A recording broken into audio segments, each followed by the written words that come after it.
So the foundation coaching program is part of a pathway program which is recognised throughout by the Australian Sports Commission.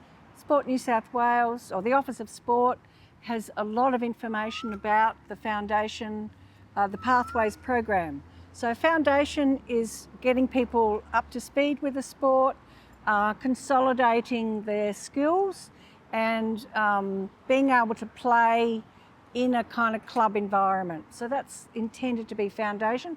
Most people in New South Wales are foundation players, so it's very, you know, it's the way. It's not just for beginners. It covers a range of standards. After foundation is talent, so that's where people want to enter competitions, particularly state competitions, and they want to go on a pathway to be competitive and to get more intensive coaching. So that's another stage, and we may look at giving you a session on that next year, but at this stage we're doing the foundation one. After talent, which has 4 stages in it, is the elite program. That's for people who represent Australia. Not elite. Talent is people who are getting competitive and playing away from the club. So after talent is elite, Yep. and elite is people who represent States, the state or the Australia. country, probably represent the country. And then after elite, there's 2 steps. There's mastery, and that's people who've had sustained international success. So as you can see, there's not many people up at that level. Most people are foundation players. So it's just a way of kind of giving people a pathway if that's what they want to take. But it's very common for people to, they might try some competition, then come back and remain a club player. They might remain quite a very talented club player. So this is covering a range of levels and abilities. All right, so Peter. Okay, so one of the things we want to do though is adapt this a bit. I mean, we've got a set program, but it's a bit flexible. So we'd like to just check who we've got here. So can you put your hand up if you've played for less than a year? So 4. What about people who've played for less than 3 years? Fair bit. Yeah, you two Yeah. are Yeah. What about more than 3 years? So we've got Okay. an interesting mix. Yeah, that's good. Carrot, you're in this too, by the way. Oh. Okay, so that gives us an idea. Now, We'll go through the program, which I didn't do. would you like to go through the program, I Kate? forgot to tell you what we're doing. So what we're going to start with is our shot routines, so a bit of a warm-up, and look at how you actually play the stroke. And it feels as though that's like the basics, but for every level of coaching, you would go back to your shot routine. It's one of the most fundamental parts of your play, okay? So we're going through shot routine, we're going through an exercise in hitting balls and over distance. Then we're going to do some positional play, playing from hoop 1 into the zone, or the kite in this case. We'll do some hoop running, little hoop running exercise. Look at clearances, so just, you know, moving balls around, getting your confidence up with your clearances. Then we're going to have our morning tea break for about 15 to 20 minutes. And then we have the option of covering rules, things like double taps, faults around the hoop, sort of common faults that come up, and wrong ball play. So that's something we might judge if people want to do that. Then we're looking at block shots and stop shots, and there's some other exercises we can do depending on what you want. So that's what Peter wants to know now. So, yeah, other options are talking more about court knowledge and, you know, what's happening, practicing for hoop 13, playing one ball, because, you know, that's where you take balls around the hoops. That's really good for practicing your positioning and your hoop running. It's not very good, in my opinion, for setting handicaps, which is what it's often used for, because you're not in the heat of battle and you're not being hit away. So people are really good at getting the balls around the hoops, are not necessarily good at playing golf croquet when you're being picked on. So just check what it is people feels And then the somewhat final like. thing, we can get into jump shots, but our experience is once you get into jump shots, we spend a lot of time on it because you have to, it's a bit resource intensive. So, what are people feeling like that they'd like to add on to this? Is there anything else you'd want to see covered? Strategy. Okay. Well, that's one of the interesting things about the FTEM. So foundation is more about skills, getting your skills right and basic strategy. Talent is more about working on your tactics and getting better at it. And then to move into elite, you need to get your head right. Because once you're in elite, most of the players have got the same sort of skill sets, they can do stuff. It's who holds it together the better in a match. And that's where it gets really interesting.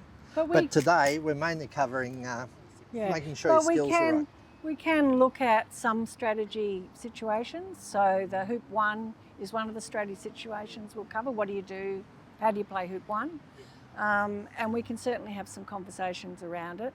And one of the things I was going to suggest was we've got quite a good, Peter's made a very good summary of kind of strategies for Division 3 players. So that's a session we can run subsequently on the Sundays if that is something people are interested in. Okay. Anything else that people would like to cover, particularly issues they're having? And the other thing is, as we're rolling, if you've got a question, just ask it. Because if you're wondering something, probably half the other people are thinking the same thing but haven't got round to asking. And the other thing is that I tend to mumble, so if you can't hear me, tell me, rather than just go, what? So, moving on. So, I think we've covered group input, Kate. We have. So, we're into warm-up. And shot routine. Yep. So, I hear that there's a really good set of 4 Ps, Kate. So, we've just had a coaching class from some English coaches.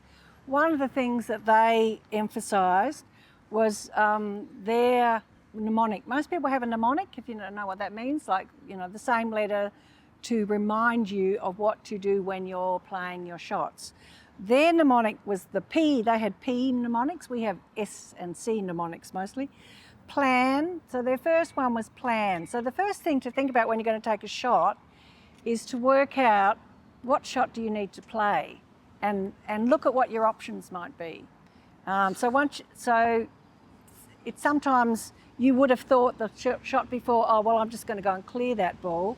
Something may have changed. So always just have a look, assess whether or not that shot is still a good shot. If it is, great. So just make sure that you're getting yourself, you've got a plan and you know what shot you're going to execute. So you put that in your head. And then you prepare for the shot by walking away from where you want to play your ball. We all know that, don't we? And making sure you're stalking. And then the third part is position. So that's when you get your stance right, you're looking at your swing, you're looking at where your eye is looking, which Peter's going to go through. And then the fourth thing is play. You play the ball. So I've got that on a little card if anybody is interested in it. So plan, prepare, position, play. So just another way of thinking about it. The reason I thought it was worth mentioning is the planning. So even though what we're going to be focused on is the technical skill of being able to run the shot, and that's really important. That's all about your shot routine. So that's something to work on, but it's really good to have in your mind that you need to have decided which shot to play. Yeah. So be always thinking, actually, which is the best shot for me to play? And that starts to get into some tactics and strategies and who are you playing and so on. But it's a useful thing to have in your head. And so just to reinforce that, I mean, there's always more than one thing you could do in any shot. Even if you're a foot in front of the hoop and there's no one around you, it may not be the smart thing to run the hoop. You might want to jaws it, or you might want to just stay put because they've got a ball at the next hoop that's onside. So there's always options. The trick there is to work out what your percentages are, and you need to practice enough that you actually know your actual percentages. Most of us, when you've asked, oh, how often can I run a hoop from 4 yards out? We'll go, yeah, just about every time, but you don't. So you need to know your actual percentage And then you need to use that to work out what shot is going to work for you. And sometimes you have to play a low percentage shot because it's just such a good outcome if you get it. So there's usually many options, but once you decide on what you're going to do, as Kate said, you've got to commit to it. You've got to execute that as well as you can. Now, you know, we just talked about the 4 Ps. My version is sort of more 3 things. You know, you evaluate what's happening, then you plan what to do about it, then you execute. And that's one of the things about practice. A lot of people want to do repetitive practice. You know, you just put a ball down, you bang it through the hoop 15 times. That's good if you really, really can't run a hoop. But what they're showing is that you don't have much muscle memory out of that. All you're doing is executing, executing, executing. What you need to do is have random shots where you have to actually walk up, think what you do, you know, evaluate the situation, plan what you're going to do, and then execute. And that sticks with you. It's much better for your mental health, and you'll remember that shot longer. Okay, so should we get everybody with the ball? No, we're going to do process first. Okay, so we'll get everyone lined up. Can you throw me a ball, Roberta? So one of the things I want to emphasise is you can't control what happens as a result of your shot. What you can control is your process. So the process consists of, you've decided that I'm going to hit down past Ken into that black ball. So I've come back a decent distance, so now I'm going to stalk. Stalk's the first part of your process. You're coming in, getting yourself all lined up. So when I arrive, my feet are parallel, my mallet's ready, I've got about 1 inch behind my ball, that's where I like to be. Some people like more, some people like less. But don't forget, if you're really close and you touch the ball, that's your shot. So don't get too close. But you get yourself lined up. Then I check my line, which is the centre of my ball, the centre of that ball, and I keep going up and find something in the distance. Other people might pick something that's 6 inches in front of this ball, but just check your line. Then you get ready, and I'm going to keep my shoulders level. I'm going to go back with a backswing, because that's where I'm going to get power from, and I'm going to follow through straight at whatever I'm aiming. So now, off you go. And I'm also now going to evaluate what happened, because if you miss, it's useful to spend a second thinking, what happened then? Did I overpower my right hand? Did I lift my head? What went wrong? Then you be a goldfish. You forget your bad shot, you move on. If you start thinking, oh, I'm such a crap shot, I'll never get a shot right again, you're not going to play well for the rest of the game. But your process should be as consistent as possible. You should do that process every shot. Even if it's a little short block or a long clearance, you do the same process. And you can control your process even though you can't guarantee the outcome. Does that make sense? Yep. Any questions? So I want everybody to line, and we'll just get everybody to swing with their mallets without a ball to start with, and then we'll do it with a ball. And just a few things. The recommendation, particularly for golf croquet shots, is to keep your hands together. So there's a number of grips that you can use. You can use a standard grip, so you have your non-dominant hand on top, knuckles out, your other hand underneath with your fingers out. That's a standard grip. I find I can't get enough backswing with a standard grip, and it works better if I'm further down the mallet. I use a Solomon. A lot of golf croquet players use a Solomon because it enables you to get a very big backswing, and it means that you will tend to keep your hands together and your knuckles to the front. So there's a few little fine-tuning things like that to think about, so that you have a consistency in the way that the mallet is going to be hitting the ball. And that's one of the really key things in your process. And the other thing to think about is whether you cast or not. Peter, as everyone knows, walks up to the ball, has a look, hits the ball. I don't do that. So on my aim, I need to do some practice swings. I need to just get my body into the mode of where I'm hitting.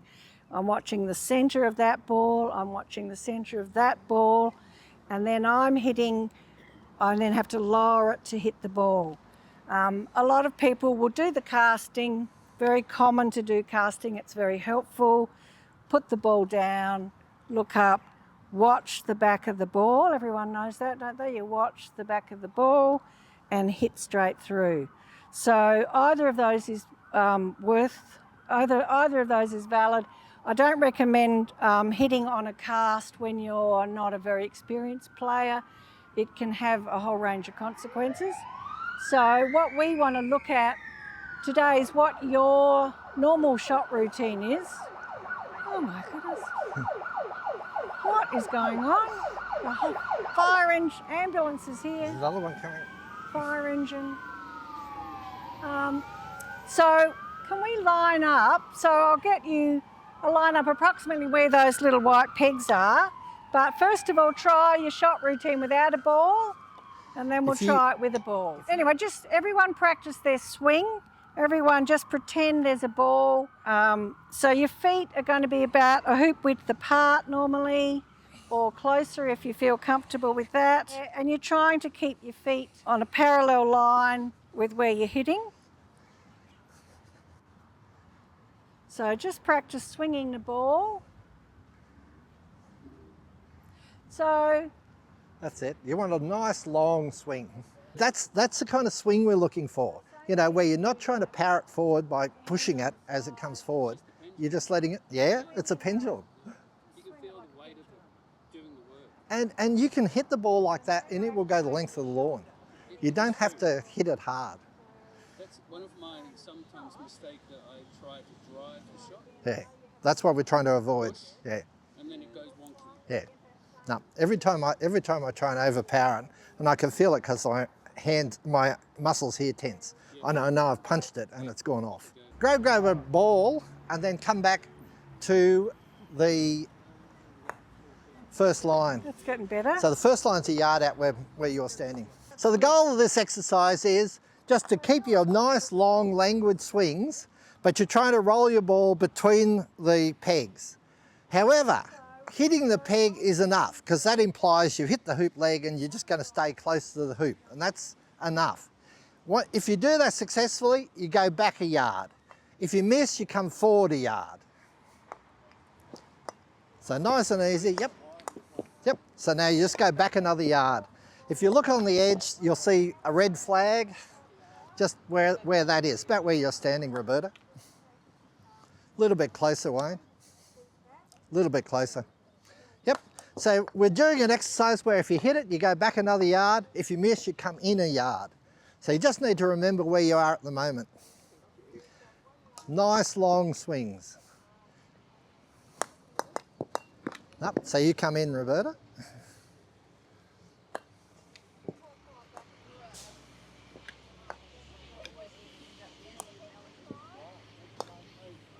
Nice. Yep. That counts. Back a yard. Very nice, Roberta. Back a yard. Back a yard. Is it Linda? Kathy, hello. So don't forget to stalk the ball, everybody. So go back, find the line. The further you get back, the more important it is. Lovely shot, Pat. Beautiful, Roberta. Look at that. Brilliant. So I like backswing, but when you came through, you just sort of pulled it right across. So just try and make sure your mallet's following the ball straight at the target. I thought you might have, but I wasn't sure. Okay, can we all just freeze where you are? So have a look. Aside from Denise, who started again because she wanted to, she's been shooting from much further out. Notice how far you've all come on back. Now, one of your goals should be, as a club player, to be able to hit from 7 yards. And that's what the hoop to here is, or vice versa from here to the hoop. If you can hit from 7 yards, you're pretty powerful, okay? So that's what you're trying to work up to. And most of you are out there about 5 to 7 yards. A couple are even further than that. So you're doing really well. But the secret is, one of the messages is, don't try and power the ball, just let it swing. Trust your backswing, that's going to give you enough power to get wherever you need to get to and to hit something. Any questions? I do have. When you said you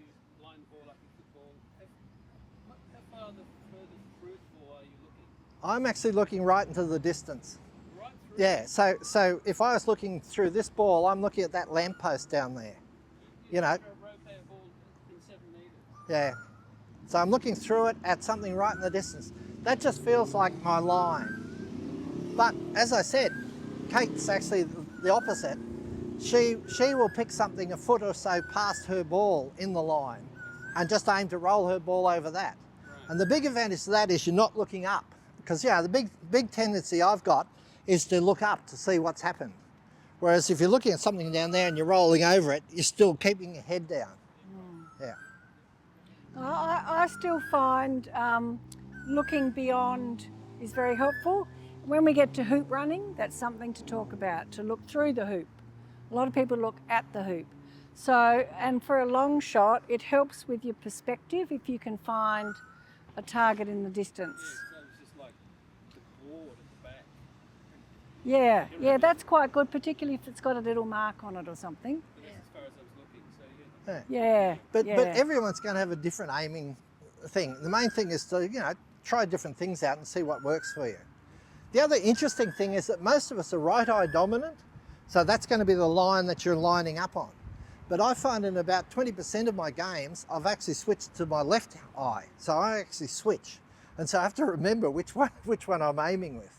And I'll know if it's the wrong one because it'll feel odd. But that's all part of your thing. It's the eye, one eye, the ball, that and on. The other thing you'll see is Stephen Mulliner, if you ever see him playing internationally, he's running a hoop. He's going to be down here, going like this. I once asked him what he was looking at and he said, "Oh, I'm just checking." I don't know whether he didn't want to tell me any secret or whether he just likes doing push-ups to show that 55-year-olds still can. Hey, what's next? Okay, our next thing I think is distant position. Is it not, Julie? Okay, so, and we forgot to introduce Julie Toms, who's a club coach, who's kindly helping, and Karen Bisley also. So thank you to them. So we're going to move on to the next lawn in a minute, and one of the key skills is to be able to get into good position. And some of the players on this lawn, Ken's probably one of them, there's a few other people around, Ian's pretty good, have become very talented at getting their ball exactly where they want it. So when you do an analysis of what shots you play in a game, anything from 50% to 2/3 are likely to be to position. So it's the most frequent shot that you'll play, and that will include long positioning shots and short positioning. So there's a range of exercises and skills to be good at. I find my short positioning shots are one of my downfalls, whereas my long positioning shots are quite good. But today we're going to do some long and medium positioning shots and move across to lawn 2 to do that. So we're going to divide you into 2 groups. So one group will go across to the starting corner, the furthest one there, which is corner 2, and the others will come to corner 4. And we've got 3 positions that we want you to take. So I'll go up to corner 2, if you like, and Peter will do it from corner 4. Yep. So what's the point of the string lines? it's giving you what you might be able to shoot. Yeah, we call it the V, the zone of opportunity, the funnel of opportunity. But if you're within 45 of the hoop, you can run it. Might be a bit harder from over the edge, but as long as you're in there, you've got a chance. One of the key tactics in golf croquet is to be in the V. Even if you're clearing, you want to stay in the V. If you're trying to get here, you want to be in the V, because that means you can attack the hoop. If you're past it, outside it, your opponent can relax, they can play to a deep position, they can do something, they know you're not going to take the hoop. Whereas if you're in the V, they've got to work out if they need to do something about you straight away. So what we've got is a practice V. Now that I've put it out, I can see it's slightly odd because that's one that looks about a foot longer, but it's roughly the right idea. So what we're going to do is you're all going to have 2 shots, one from the corner 4, which is the standard opening shot in the golf croquet, trying to put it anywhere in the V. So it'll be 2 shots. Another group will be starting from anywhere in front of hoop 4, trying to do the same thing. So that's replicating coming from 2 to 3 or 8 to 9. And then the others will be starting from the border here, because you spend a lot of time coming from that border into the V. So you just be coming from there into here. Any shot that lands in here scores you a point. So your maximum is 6 points. So, you hit 2 balls from over there, 2 balls from there, and 2 balls from there. So, can I get 2 people to go over there? Can 2 more people go to hoop 4, and 2 more people over here? You go with Paul in front of hoop 4, or behind, anywhere around it. Come down to here. Our standard position will be somewhere on the edge here. Pull that back. So now all you're trying to do is put your ball into the V. Off you go. You can go. My job's to stop balls hitting each other. Off you go. Yeah. Otherwise it'll take forever.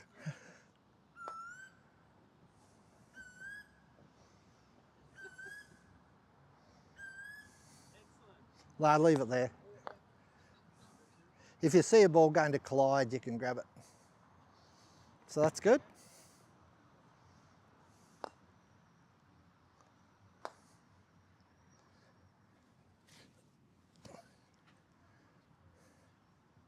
Which was your ball, Denise? Just there. Which was yours? Thank you. You're red, aren't you? What we're trying to emphasise in this exercise is the importance of getting in position. Because if you can get in position, then your next shot's going to be much easier. I mean, you can plant a ball out where Karen is and then run the hoop from there, but it makes it much harder, doesn't it? So there is in the V and then there's in the V. One of the main things though is to weigh up your risks. So if you're coming from Steve and you try and put a ball here, you can only stop between there and remain in the V. Whereas if you're going out there, you've got a yard either side. So your margin of safety is so much better. That's position. Tactics, if you're coming from over there and you put blue here, what's going to happen to what's red going to do? It's going to have to try and clear blue. Blue is too good, right? So if blue's back here, stop it about there, what's red going to do? But if red comes, so red's going to try for the close in, really close in position, what's probably going to happen? So where would you put it? That's blue. Yep. I've got a canoe. Maybe I'd come about here, just a little bit behind it. Why wouldn't you try and block it here? Because my blocking's horrible, and it's not one of my strengths. Yeah. But even if you did block it, what would happen next on the next Blue rotation? would jump, Or jump, or just or clear. just clear it with a stop. Smack it away and creep up on the hoop. If it was a stop shot, Yeah. it'd be right there in front. So tactically, I think you're right. Reds wants to be either, preferably actually behind. Well, that's what I thought about Yeah. here. Because Well, I they do. have to turn around and hit me away. Yeah, but it's going to hit you that way. Whereas if it's where your left foot is, All right. so always go so that you're being hit towards the near boundary. So yeah, it forces things. So what I'd like to do is put blue out about there, and it gets control of the whole area. Then put your black in, because you've had a sighter, you're going to have a better shot. Put your black in close, and then that leaves blue to clear or do whatever it thinks is the best shot. So tactically, it's really interesting. And it also applies to 3. I really am fascinated that I talk about this about hoop 1, and people go, oh yeah, I always put it there. And then you go down and you go to hoop 3 and they try and put it a foot in front of the hoop again. And I'm thinking, what's different between one coming across here and 2 to 3? They just don't think it through. Yeah. I've been always taught first ball in, Yep. set up. Second ball clears. Yeah. That's a really good mantra, because even in this situation, by putting red in here, blue now is taking a shot. if it takes a shot, it's thinking, red's on my shoulder, if I stuff this up, red's got to go. So it really becomes, they want to clear red or do something to red, and that's just pulling them away from the hoop, because they hit you, and even if they hit you fairly straight, you can then come all the way in here from the border, because, you know, that's a much easier shot than from over there. Play, so blue's over there, red's next to play. And comes back. Yeah, that's what I'm saying. Yeah. So putting a ball out there, so first one in, is much better. You can then try and clear if you want, or you can try and put yellow in really tight, because, you know, like blue, you've now had one shot, you get the feel of the lawn and how fast it is, you'll have a better chance of putting a ball in here. But the first ball is a bit dangerous. And you know when you win the toss, you can choose to go first or second. It is sometimes I play with people's heads by going second, because I know blue is going to be full of adrenaline and it's going to end up where Steve is. And invariably their black is going to end up back behind Paul, because they go, oh, I've hit it too hard, so they try and take it off, and you go, ball's out there. Meanwhile, my red is going to be up where Karen is, and I'm happy. Yeah. So think about playing with people by going second sometimes. In the Interstate Shield, where it's 2 games in a match, and and the second game you must start with red and yellow. It's mandated. And in that case, I often go second in the first game as well, just to keep them going. Yeah. Okay, looks like they're still going. Do you want to have another round of this, or what did you? Can I just check what were people's scores out of the first 6 balls they played? First 2 from each. 5, 2, 4, 3. So I can't emphasise what Kate was saying about the importance of playing to position. One of your practice routines should be going to the penalty spots and playing to each of the different hoops. And you know you've got it if you can then, you play to it and then you run the hoop. And so, you know, you need to practice that, because people will send you to the penalty spot a lot. So you need to be very comfortable. Oh, I don't mind being at the penalty spot, and off you come. So just practice that. Remember to put it on both sides, because, you know, from that's hoop 1, but that's hoop 8. So practice from both sides. Yeah, it is. And the other good position one is the 6 balls around the hoops. So you start in corner 4, run hoop 1, run hoop 2, 3, 4, 5, 6. Count how many strokes you take. So, you know, I normally take about 15, but you have to be really, really going well to get down to 12. But it gives you an idea about position and then running hoops. It also teaches you about risk, because if your first shot is to here, are you going to run hoop 1 from there, because that will keep you down to 2 shots, or should you go to here, and then that means your third shot is going to go all the way down there, and you know you've got the hoop then. Whereas fairly typically you'll find you go bang or something silly, that's 2, 3 to come back, 4 to come through. So you've got to weigh up the risk, and that's what I'm talking about. Know your probabilities. If you're really good at running hoops on the oblique, think about it. But if you're not, you think of something else to do. But that's what I meant about this. This is very different. You can't sort of do that in a real game if all the other balls are sitting around waiting to eat you. Yeah, I mean, I see the people, the 2, you might be playing the pair, and their ball's behind, not in position, and you've got a ball kind of, you could then hide the ball. Yep. And then run it, but people will be impatient, try to run it and miss. So that's exactly what Yeah. you're saying. I mean, there's a trade-off. Nothing is ever simple. And one of the things in coaching is listen to what everybody says, but work out for yourself what's going to work for you. And that includes everything I say.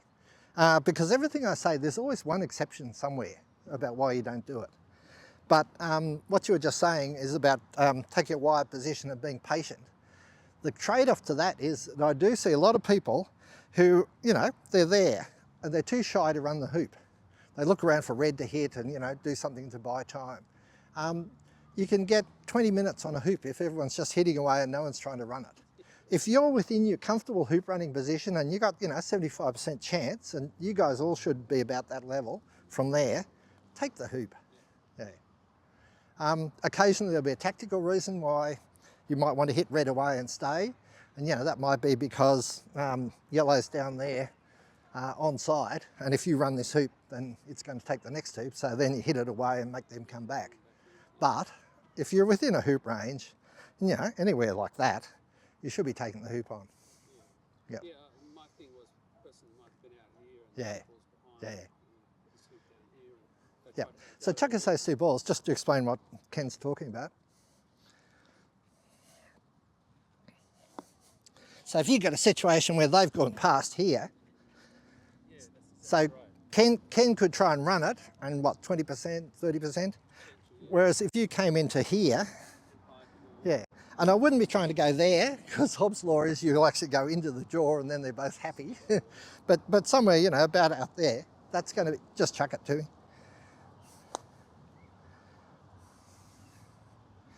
So somewhere like there is a really good spot to be.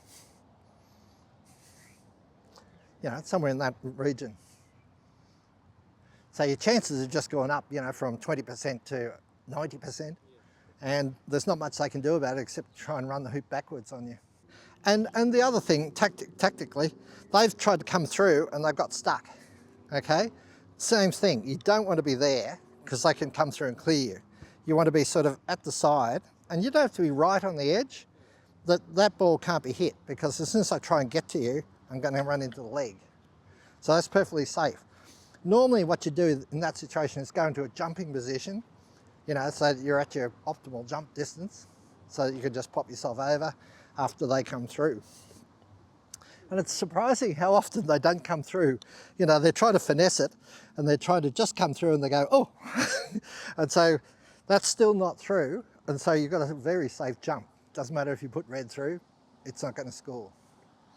So Peter, did you cover off on tactics? We got into tactics, but I realised I didn't cover inside-outside, which is what you're doing. Okay, so just covering a little bit off on why you might place balls in slightly different positions in this diamond. So we're suggesting that the first ball, you don't try and get it too close, you don't try and bring it in here, because your success rate is too low. So bring it out a couple of yards, and it's better to be on the inside rather than the outside. So the inside is on the near boundary, near to the boundary. Outside is there. So when you're on the inside portion of the lawn, you can shoot people into the broader lawn. You can get them further away. So it's just a good tactic, because if you can only hit a ball to that boundary and they've got good with their 7-yard clearances, they're going to come back and clear you. So that's where ball number one might be a little bit past that. Hoop is absolutely fine. Where will people play red? You could play behind this side on the short side. Yep, I think that's a really good suggestion. Where would other people tend to put that red ball? Probably try and get in front No, my team's shush. Your team who's been through this don't say anything. So when you're standing at that corner and you're seeing this blue ball and you're thinking, Ken's a pretty good shot, he's likely to get that, what is your instinct going to tell you to do? Block him, exactly. Your instinct is going to say, I'm going to put this ball and block him. And what do you think Ken's going to do with red? He's going to shoot him a long way away. So although it seems like a good idea from where you're standing, I recommend coming back. Because A, if blue turns around to clear you, they can't take you far. You've still got a shot on the hoop if they stuff up, and you're there ready to take out whoever else might come in. So if black comes in somewhere, if blue hasn't got rid of you, and even if blue sent you back here, you're still in a good position to clear black. So bear that in mind, and people will say, well, I'll get somewhere where, away from blue. So I'll come in, so maybe you might come in here and think, well, I'll just stay away from blue even though I'm behind him. He still gets a shot on you. if you're actually right behind him, that's his hard. He's got less options. So I recommend don't try and give him a wide berth. Come right behind is not a bad tactic. What are we going to do with black? So bring black in. Where would you like? Come and place black where you'd like it to be. Are you in my group, Denise? No. No. Someone in my group? I bring black somewhere here. Somewhere there? Yeah. So why would you not bring black here? Well, I don't want to be cleared. I don't know what the situation might be, so I wouldn't want to be cleared, but I'd want to be in a position where I could clear myself. Someone, say if a red came in, I could clear red. So if blue's out a bit and plays before red, what might black's job be? I could make a suggestion. What's that? Get rid of blue. Black's not going to get rid of blue. Black won't get rid of blue. Why? Yeah, you could try and get rid of blue if you have fancy red. I mean, but really, black's job is to get in a really good hoop running position. Don't think, oh my God, I'm going to block blue. Don't worry about that. Blue will be really happy to see his partner right in front of the hoop. Blue will be happy as Larry. And even though I've said to you, you can't actually, clearing red's not good, you could do that. And then red can't, and then, so that's the disadvantage of that position. So you might want to get further back if you're worried about that. Yeah, but depending. the main thing is black is now going to run that the hoop. doesn't matter, that's irrelevant. Past history, black's going to run the hoop. We don't care really. So we've still got yellow to come. So what's yellow going to try and do? What's yellow's job? You could clear blue. That's quite a good option. Because if you clear blue, then they've got to try and clear red, or red's going to deal with black. Yeah. So blue of the first ball, you know the rule, first ball in takes position, second ball clears. So just think of that in all your situation. So red's taken position, so yellow's got to deal with the danger. Red's got a strategic position, so yellow could come if they fancy themselves and just try and annoy black because blue's already in the way. I mean, So it's you better could in do that. singles because you've had a sighter ball with your blue and your red, and you've got a better chance of getting into the V. But that's still a very dangerous shot in terms of your margin of safety. Yeah. But the other thing to do, which I quite like, is to have a clearance shot. Now, if you think this is just a prayer shot, then maybe not. But I don't mind having a few clearance shots early in the game where it's not critical. Blue, I'd probably, well, that's a good call. You could do either. You could do either. I'd probably do blue because if you clear black, it leaves the way clear for blue to run the hoop in this case. But if blue was in a worse position and red was over there, maybe clear, then probably clear black. Yeah. So either is good. The danger ball is good. So if that's not the danger ball, that's the danger ball. And even if you whistle past, you're sending a message to your opponent that, you know, you shoot at them. Oh my God, she shoots at me. So it's just saying, no, I'll take you on. I'm not scared of having a long roquet. Yeah. So just have a think about those early stages of the game, where you put the ball. So it's not like 4 balls should try and get in front to run the hoop. Okay, just think about other strategic possibilities. Now in some of the games you play, that may not be necessary, but if you start getting into some higher competitions and in those handicap games, I mean, we're going to have a go at you, aren't we? Basically. Absolutely. So you've got to have some, think about those strategies and be brave. And, you know, it's hoop 1. Give yourself some good practice. Don't feel like you've got to get every shot straight in front of the hoop. This is find a good position and then say, okay, what are you going to do about that? And everyone's sounding each other out a bit at this hoop. So if you want them to be a bit worried about you, have a go at them. Okay? The other time that matters is jumping.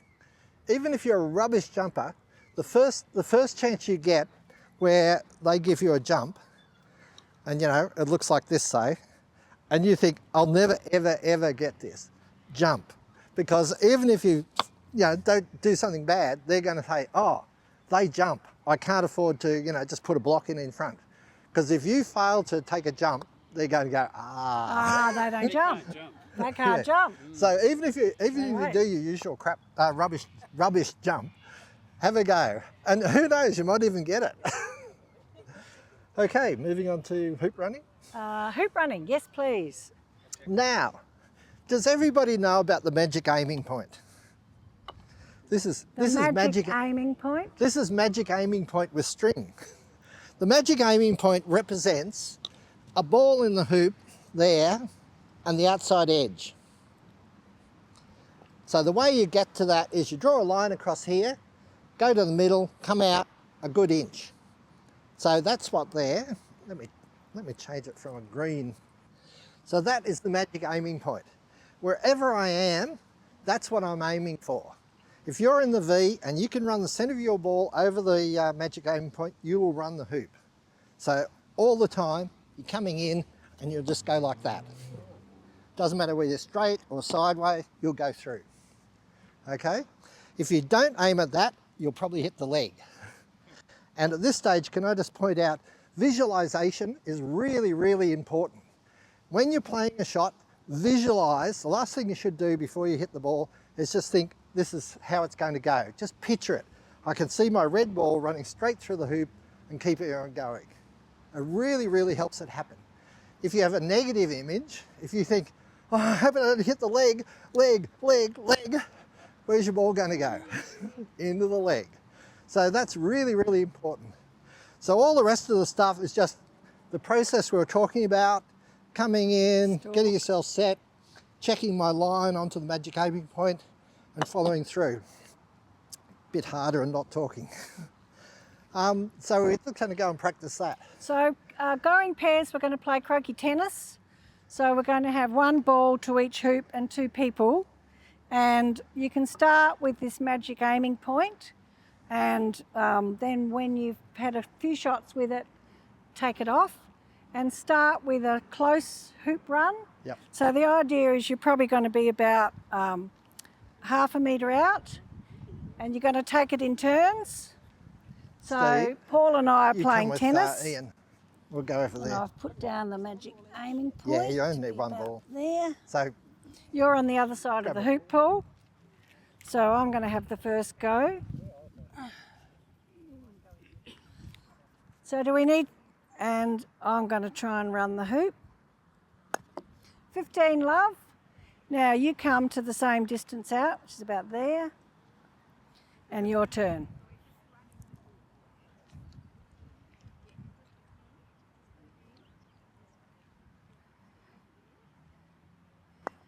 Nice, 15 all. Okay, Kathy, you can take over that game.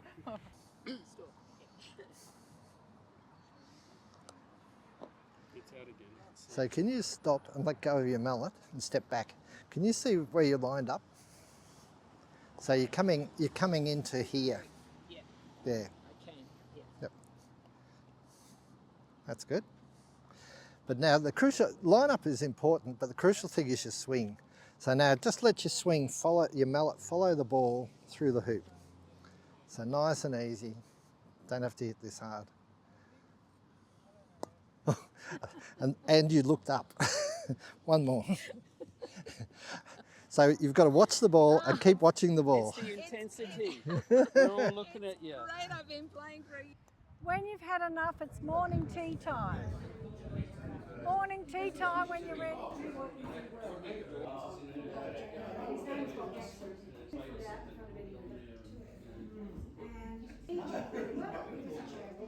Okay. Now, can I just have a show of hands? How many people would like to spend a bit of time on rules, and how many people would like to spend a short time on rules? Hands up for the short time. Short term with questions. Short time with questions. Okay, so I'll roll through. The main problems you're going to have is when balls are close together. A ball that fast, what will happen is if you hit straight into it, you hit pink, pink hits white and hesitates long enough that you come through and hit pink a second time. You can't hit your ball twice. So the big thing there is if you're really careful, you can go like that, and as long as the ratio is about 8-to-1, it's fine. A referee will be looking at that sort of thing. So see how pink hardly moved because I didn't hit it a second time. If you go like this with follow through, oh look, how come pink went so far? That must have been a double tap. That was a double tap. So Julie, can I con you into getting that? Chuck me back the ball. Is it okay if your opponent's deaf? No. So Better to be blind as well. referees are always judging that by the distances, Oh, okay. not by the sound. You can play it so one Yeah. stays, one goes. The other thing that we really don't like is when you're playing shots around the hoop. You mustn't have your mallet, the ball and the leg in contact at the same time. That's a crush. And you know, crushes are quite good because you can squeeze things through, but they're illegal. So any time you've got an interesting shot like that, you should be calling a referee. If there's no referees, you ask your opponent to watch it and they have the call. If they say it's a fault, you can just say, "Are you sure?" in that sort of tone, but that's it. Yeah. The standard thing about referees is they may not always get it correct, but they are never wrong. So in that situation, you've got to make sure that you're avoiding the near leg. So that means I need to come in on a line here where I can see past the left-hand side of red. So just go and have a look where Ken is. And you can see I'm just trying to avoid the near leg. And then, even if I avoid the near leg, if I hit it straight into the far leg and follow through, I'm going to hit it a second time. So there's two chances of creating a fault here. So you basically got to try and stop shot it like that. And that's probably the best thing you're going to be able to do in that situation. So the main thing I'm trying to get across is follow through in hampered situations is usually a very bad thing.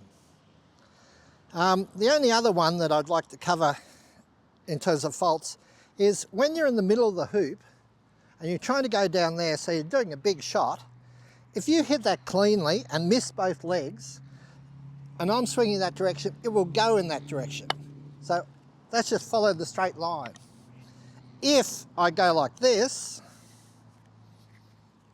I was swinging that way, it's gone that way, all I've done is jam that into the leg and it's a crush, okay?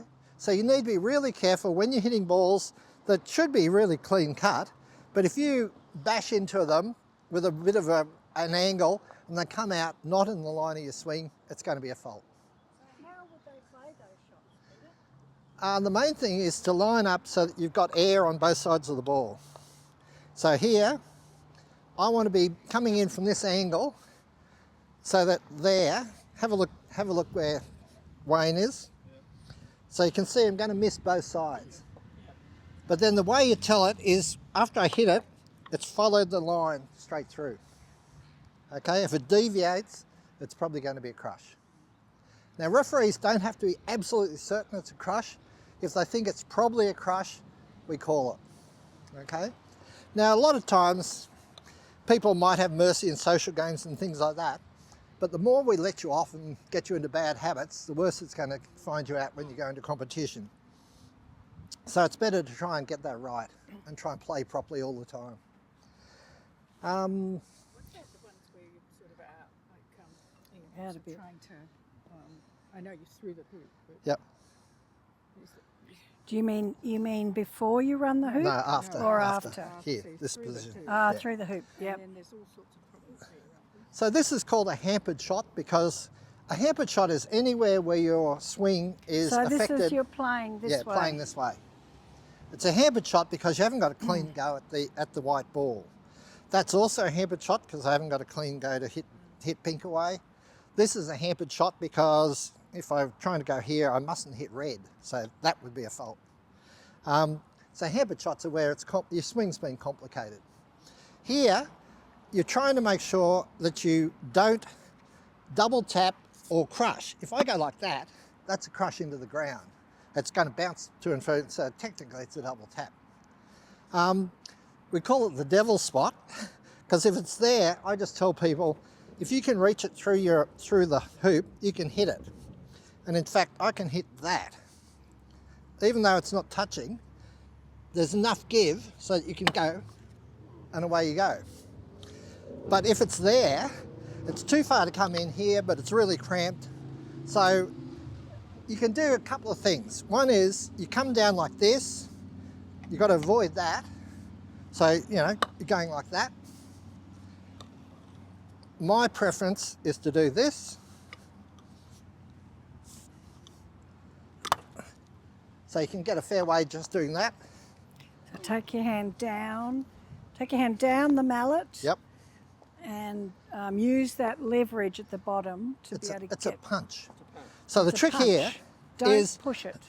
what most people want to do is they start going like this, and sooner or later you're either going to touch that ball or you're going to bounce off here and miss your thing. I find it's better to start at the back here, and then I'm just coming forward as fast as I can there to hit it. So it's all bottom hand. It's all Yeah, bottom it's all hand. bottom hand. Yeah. I don't like bottom hand shots, but that's what I love. So does that answer your question? In the UK, if You can't hit one thing, Peter. You can't hit it on the edge. no, the rules are you must hit your mallet, hit the ball with the end face of your mallet. If you hit down on the edge, that's a fault, unless you're out in the open. So if you bevel it out here, typically, you know, you line up and you lift up and you go like that. That's just a bad shot. But if it's in a hampered situation, it's a fault. If you try and do the jump, so you're playing, you know, this kind of shot, in the UK, they will fault you automatically unless they see the ball bounce a little bit. So, you know, you're trying to make sure that when you come down, it's like that. See how it got in the air? Otherwise, they're worried that all you've done is squirt it out by going, do you hear that? That was pretty, yeah, but it was a fault. So, you know, there are times when, you know, I once spent three times in a club championship trying to do that. And in the end, I just went sideways because going sideways is probably a better solution than keep faulting in there. Notice that just there, if you're in hoop after hoop one, I like just to go out there about that far because then I've still got a line at the next hoop. I often see people and they hit it out to the peg, but you're outside the V then, and you're also, if you go past the peg, you'll be offside if someone runs two and you're on the way to three. Kate, Yeah. you're doing wrong ball play. Yeah, I need a yellow and a blue ball. Are people, there's yellow and blue. Are people confident what to do when there's wrong ball play? Wrong ball play. So for instance, red has just run this hoop, and then, is there a blue ball?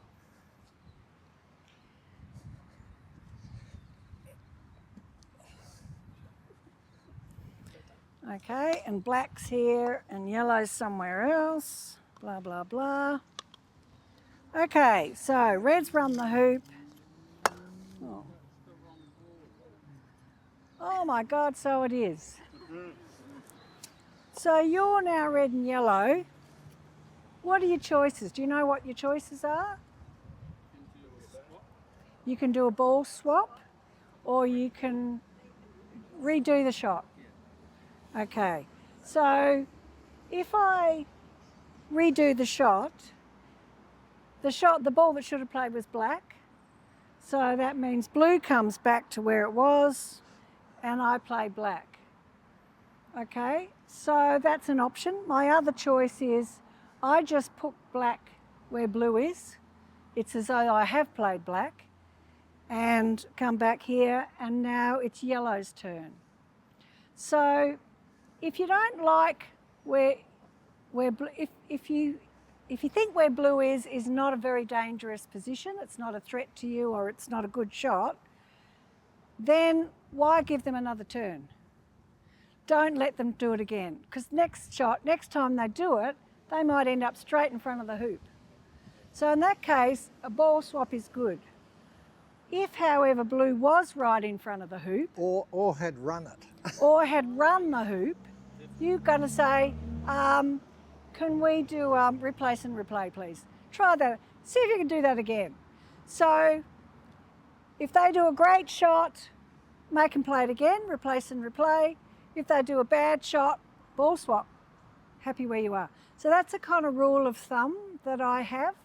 Now, it's not always that straightforward, but generally, and if it's a neutral shot, then, you know, you can make a choice. What's that? Tactical decision, that's a good tactical. So that's what I'm trying to encourage you. It's not simply, oh my God, I don't understand the rules. Don't get too hung up on the rules. If you need to check the rules side of it, check with a ref or someone else. But if once you know you get to make that decision, then think about it as a strategic thing, not as a, oh my God, have I got this rule wrong? So if they do a replace and replay, whatever they've done, like if they've run the hoop, it doesn't count. Okay, everything comes back to where it was. You rewind the clock. But if you do a ball swap, it does count. They've run the hoop, they've run the hoop. So if blue has run the hoop and you swap it with black, black has now run the Black's hoop. now run the hoop. So if they've done something good, don't swap. do a ball swap. Make them play it again, replace and replay. See if they can do it twice. But if you had yellow in a hoop running position up there, you might swap. If yellow was onside, because blue would clear yellow. Yeah, that's a good situation where you do something different. Yeah. Now the thing about ball swap is you can only ball swap if they've hit a ball that their side owns. If they hit an enemy ball, so if they're playing blue and black but they hit red, it's just replace and replay. Replace and replay. You can only ball swap if they hit one of their balls at the wrong time. They can't hit your ball. They can, and you can. No, You can't. no. Replace and Oh, replay. replace and replay. Okay. Put your ball through the hoop, you can't take it. No. Not if it's the wrong ball. Not if they've played the wrong ball, but if they, Yeah, if they yeah. play the wrong ball. Yeah. It's your ball. Yeah. It goes through the hoop. No, It's you can't. replace and replay. You can't. You can't. How fair is that? That's correct. Okay. Remember I said there's always an exception to everything we say. The one time that does work is if you hit off hitting the wrong balls from the get-go and no one works it out, so that you're supposed to be playing blue and black but you're playing red and yellow, and then you run this hoop and then somewhere down the track you work out, hang on, we've switched balls. What happens is you then switch, your ownership has switched and you keep the hoops you've run. You keep the balls, the wrong balls you're playing. Yeah, so you keep the you hoops. ran red, you ran the hoop with red even though you were supposed to be playing black and go. Yeah. That's when you start from the beginning playing the wrong balls. They just say keep doing it once you've got past the first four. I mean, that's a lovely balls. question for referees, examining referees. I haven't ever seen it happen more than about twice. Yeah. Lester Hughes did it though. Yeah. So one of the other things just to be aware of that most people know is overlapping play. So if the opponent's ball is still running and it's on the court, you can't play your ball. So that's just something to be aware of that people need to just watch. So it goes, and before it stops, black goes. So that's a very bad fault because I think No, it's not a fault, it's overlapping play. But Yeah. But what the happens is consequences are terrible. the black comes back and they lose their turn. Yep. Yeah, but you can't So- play either ball, can you? They just lose their turn. what side you're on. That's right. On the right side. All right. So Any other questions? The opponent. So the next thing we wanted to cover was clearance shots. So we sometimes call them roquets, but that's actually a shot from association croquet when you make contact with another ball. So a clearance shot is more accurate because you're trying to get rid of the other ball. So it's one of the shots that we've talked about already, and one of the ways to build people's confidence in it, I think people are happier running hoops than they are doing clearances. So one of the things to think about is when you're doing a clearance shot, the best thing is to hit it in the middle, because that gives you usually the best outcome. The ball will travel further and your ball will stay, won't scatter. But bear in mind, it can also be quite helpful to actually hit it on that side or hit it on that side. You can also do some damage, get it out of a hoop running position. So, unlike a hoop, you've got to get it, there's not much room for tolerance. In this hoop there's about that much room. When you're clearing a ball, you've got 3 ball widths. And if you hit it anywhere on those 3 ball widths, you're likely to do some damage. So you're much more likely to hit a ball than you are to run a hoop. So just think of that. It looks smaller, but it's bigger. So the situation for that is, say yellow's here and black's back here. What's your options? You can either try and run the hoop or you can clear yellow. Your chances of clearing yellow are about 3 times as good as running that hoop. And you know that if you bomb the hoop, yellow's going to take it. So almost invariably you should be taking the yellow. So what you need to do is get confidence with it. So we're just going to do some practice clearance shots. Again, we'll get you to work in pairs, and you'll need at least 2 balls between you, maybe 3. Well, so yeah, so we're just going to start about 1 metre apart. So one of the drills in the book is just practicing your clearances. So I encourage you to practice, start with a distance that you're confident with. So if you're confident there, we'll start there. But I do want, we're not dealing with stop shots specifically. What we're just dealing with is a clearance. So I would like to see you following through with your clearance. So can I do a demo, okay? Do you want to do a demo? Yes, please. So He's got the balls it's out. back to the process. So I'm back here, ready to stalk, coming in, lining myself up, centre to centre, good backswing, follow through. And if you centre ball it, it's gone, you're staying here. Okay? So it's a pretty simple shot really.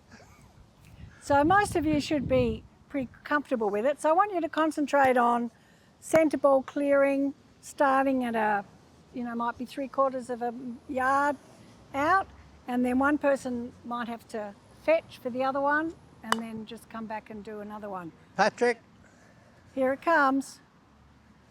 So find a spot on the lawn, it can be this lawn or it can be that lawn, and work in pairs or 3s if you like, and just practice clearances. As you get successful, so bring Ken, the if you go distance into the out. middle of the lawn there. Okay?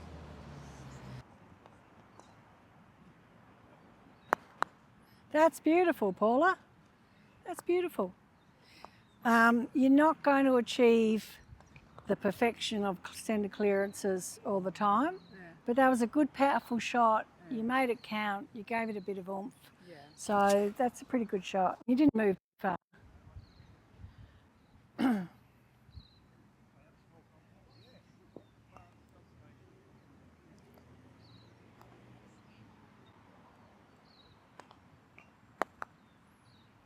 We've probably got about half an hour to go. If you need to have a sit down, find some shade, do that. We've just done clearances where we wanted you to follow through and really give your backswing a good chance. So now we're going to try stop shots, which are quite people like, but just be aware that a stop shot has a particular technique that doesn't apply to your other shots. Okay. Because basically I don't like stab shots, but in a stop shot you're using a stab shot. You don't want to have follow through. Now the difference is, if you're more than a yard away from the ball, no matter what I do to this ball, it will be rolling by the time it hits black. So you might as well hit it properly. If you're in this close, when I hit pink, especially if I hit it slightly on the up, it will be clear of the ground and skidding. It won't actually touch the ground, and you'll transfer a lot more energy to the black ball, and a good transfer will leave your ball pretty much where it was. The Egyptians have a term called technicolor, where you see the black ball, oh, it's pink, and black's over there. Their balls are really kinetic.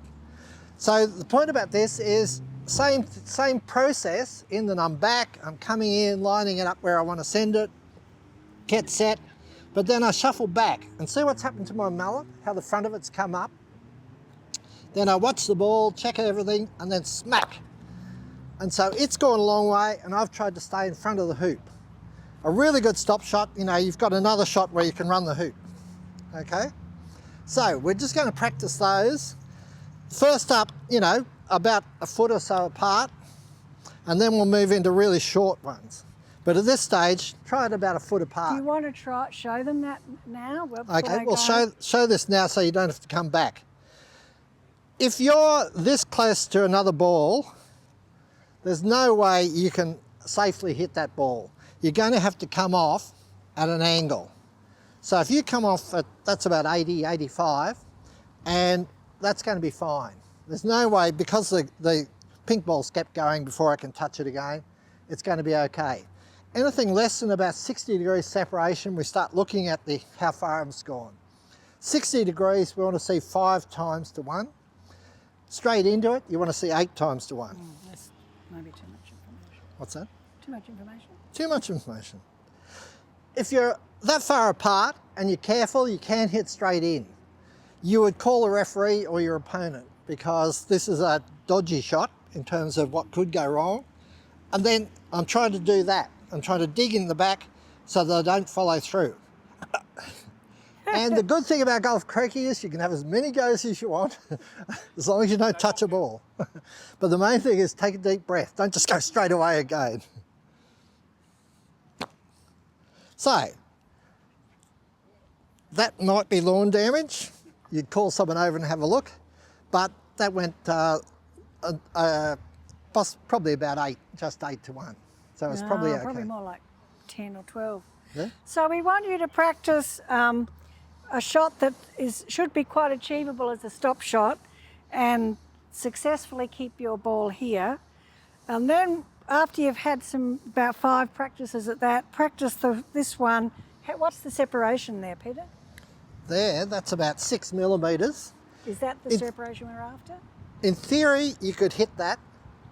I would be extremely dubious most of the time. So what's the separation we're looking for there? I'd have it a mallet width. Well, the ones, yeah. We've had an exercise where you can successfully hit that ball. He hit it 3 inches apart. Did he? Yeah, about that far. No, it was closer. It was about 3 mils. So, anyway, we're having a debate about this one. So this one is to see that you don't fault, as well as that you're able to move the ball, which I've just faulted. So there you go. I think you'll find you'll have to be a mallet width apart. Okay, If you're getting that, then you can try closer. We'll make the first one is about 2 feet, and the second one is about a mallet width apart. So just try those in front of a hoop, and try and keep the ball in the hoop running position, or put your ball in a hoop running position. So again, if you can do that in pairs, 2 balls and a hoop is what you need. And do it about 5 times the long distance, 5 times the short distance. Then we've got block shots. Yep. You got 2 balls. So get in front of a hoop. Yeah. So put it here, and then put yours there. And so you're trying to keep the grey where you can run the hoop. But you've got to put the green at least this far.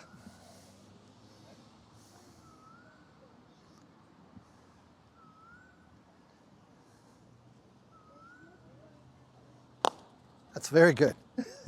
But you didn't keep position, so you could have hit it slightly less.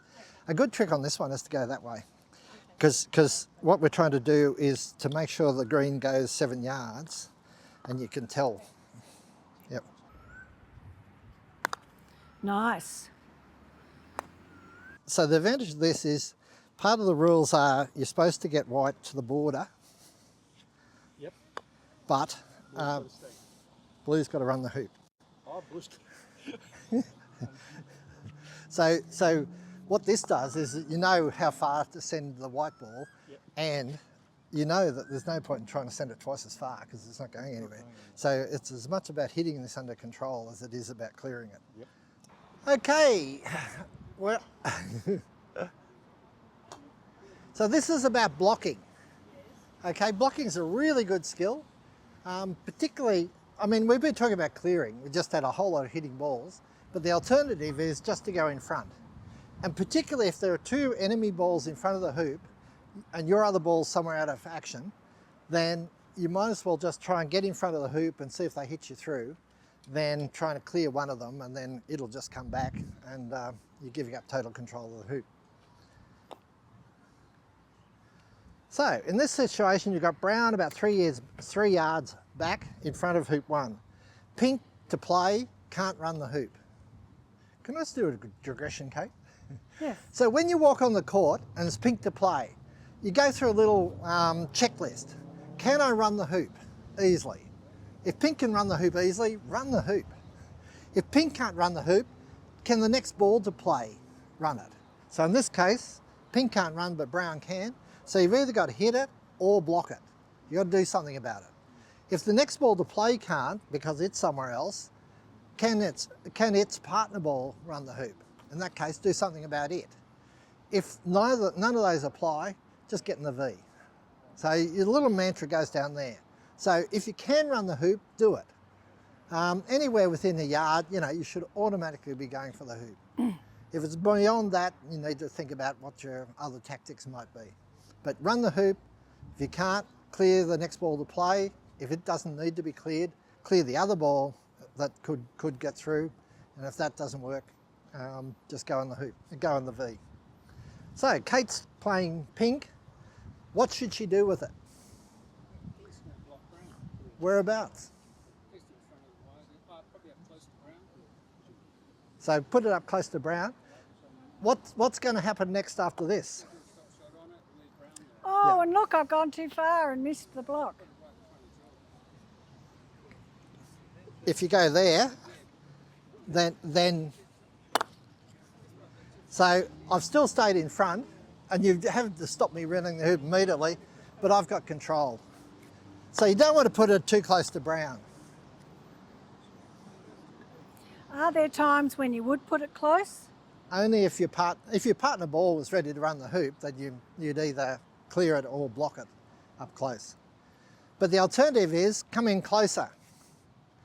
Now you've got the usual problem. If you try and put it here, you've got to stop between there and there. If you go out to here, you've got a bit better angle. And so, you know, the more you get towards there, the other big risk is if you go here, they'll just jump over you. So you want to be somewhere where they're going to have to worry about putting you through. So that would be your ideal spot. But that means that was only a 1 foot stroke. Most of us don't practice that. You should, because you would get called to play that a fairly often shot. So you want to be able to just put it on a spot in front of the hoop. So that's a standard block from behind where you can't run it. What about if you're down here? So if you're down, you're in front of the hoop, but the other ball's closer, what are your options here? Or would you block in this situation, or would you just clear? So probably just clearing is not a bad option. Only problem being you have got green sitting there as well, and it might be the white's way over to whoop whoop. So when it is 2 to 1, clearing one of the balls is sometimes it's not good enough. It's usually not good enough. It's usually not good enough. So that's where you might want to try and, if you're feeling confident, you could try and run the hoop, but then when you've missed it, you've left them in charge of the hoop. So that's where a block, again, trying to get nice and close to the hoop, which I didn't succeed in, is really helpful. So one of the things about blocking is it's very hard to do well. Bearing in mind that sometimes, as long as you stay in front of the hoop, you may not have quite blocked them. they're still thinking twice about it. They still think, oh, perhaps I should clear, not run the hoop. So don't be too down on yourself if your block's not 100% accurate, but practice to make it so, if that makes sense. So you sometimes have to allow yourself a bit of leeway. The closer you can get to the hoop with your block, the harder it is for them to clear you without putting you through the hoop. So that's a powerful shot, but it's a harder shot to do. So practice your blocks, but be aware that they are tricky. I think they're much trickier than clearances. I think it's the hardest shot in croquet. Yeah. And particularly the perpendicular one. If you're on the border here and you're trying to put a block in there, you've got a really limited stopping thing. And again, the same things apply. If you put it too close to brown, brown's going to either take you or jump you. If you put it too close to the hoop, you're probably going to get the block wrong, but at least you make them think about it. Yeah. So our next exercise was to practice some blocks. So you have one ball that's about 3 yards out, and put your ball to the side of a hoop, behind, at the back and off to the side, and see how successful you can be blocking. So that's probably about the last 10 minutes and then we'll... exercise, and then we'll wrap up. Then we'll wrap up after that. So you need just two balls and a hoop. I go to some courts and look at the lawns and think, yeah, blocking's going to be for the birds on this lawn. I did find when we were playing in New Zealand and the UK, they were much more inclined to block. And I decided it was partly because their lawns are a bit slower, thicker and slower, so the ball's going to come to a stop. Instead of our lawns, they tend to roll on because they're so dry and fast.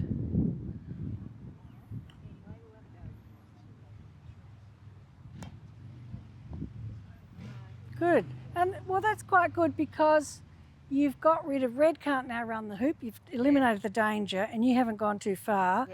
And getting red from there to there, that's quite powerful. They're much less able to do anything. They're not so good block. The more you come towards this ball, the more stopping range you've got. Because it's on that V coming out on the angle. Yeah. And so if you're trying for here, you can stop any time between there, and you're still going to have a block on that ball. But you're too close. You just get stopped away.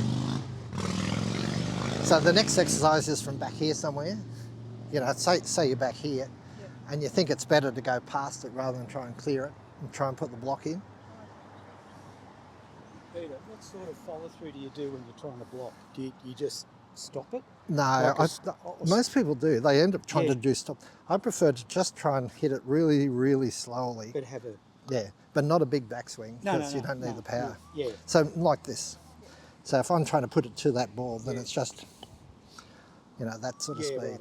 Okay, so there is a follow through. Yeah. So now I think we have to block them back to... Yeah, come back to here. And then your final one is go to the border and try and do it. Good luck with that. Thank you.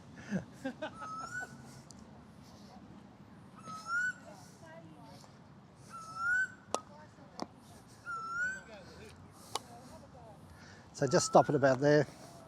So now you're trying to put your... I find a good thing to do is come around the back of the hoop here and line up where I need to stop. So put a point there and then have a good look and say, well, see that bit of grass there? That's my aim.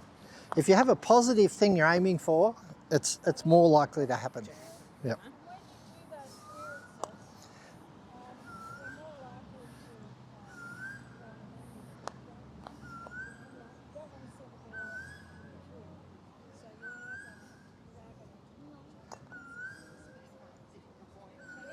Yeah, it's not quite in the line, but it's a good distractor. There's a thing I call magnetic balls, where green gets sucked onto the yellow. Because you're so busy, you're so aware of it. Yes. Good one. Good one, yeah.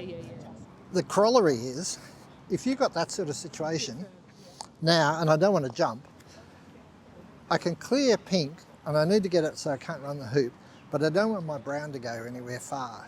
So if I hit that 100 miles an hour, pink will go over there, but I'll go over there and then pink will come back. So it's called a Okay, I bump think we're clearance. just about So you done, wanna guys. Go like that. So it's on the wrong side, That's all but right. you're here. Gather everybody in. So I do say a block is not my first preference. So you really need to be mindful of how accurate, what's your success rate and what the situation is in using blocks. So don't over rely on them, but they're good to know and good to practice. Yeah, like everything. So that's about the end of the session for the day. So you've now got your books, you can go and do some practice. We've obviously added some things to this session that are not in your books as well. Thank you for your attention. You've been a really attentive and a group that's really focused and motivated, so I appreciate that. As I say, we're happy to do follow-up, so if there's things that come out of this session that you say, oh, I really would like to do some more work on X or Y, but I encourage you to take these drills into your games, try some things out in the social games, stretch yourself a bit just to see how you can go, It's a PDF, and consolidate the things that you know that you're good at. So part of being successful in croquet is being self-aware, just knowing what your game is, what you're good at, what you need to work on, but not being too scared to try things because that's how you'll go better. I mean, in games, you tend to concentrate on your strengths, whereas practice is your opportunity to practice the stuff you don't play well. You don't have to spend hours at practice because every shot, you should be taken seriously, and I find it very wearing. But, 15 minutes before or after you come to draws and things like that will really put you in good stead. So do some practice. Because one of the banes of coaches is we come and tell you stuff and you all get excited, and then we come back 6 months later and you haven't done any work on it. And we'd like to see people improve.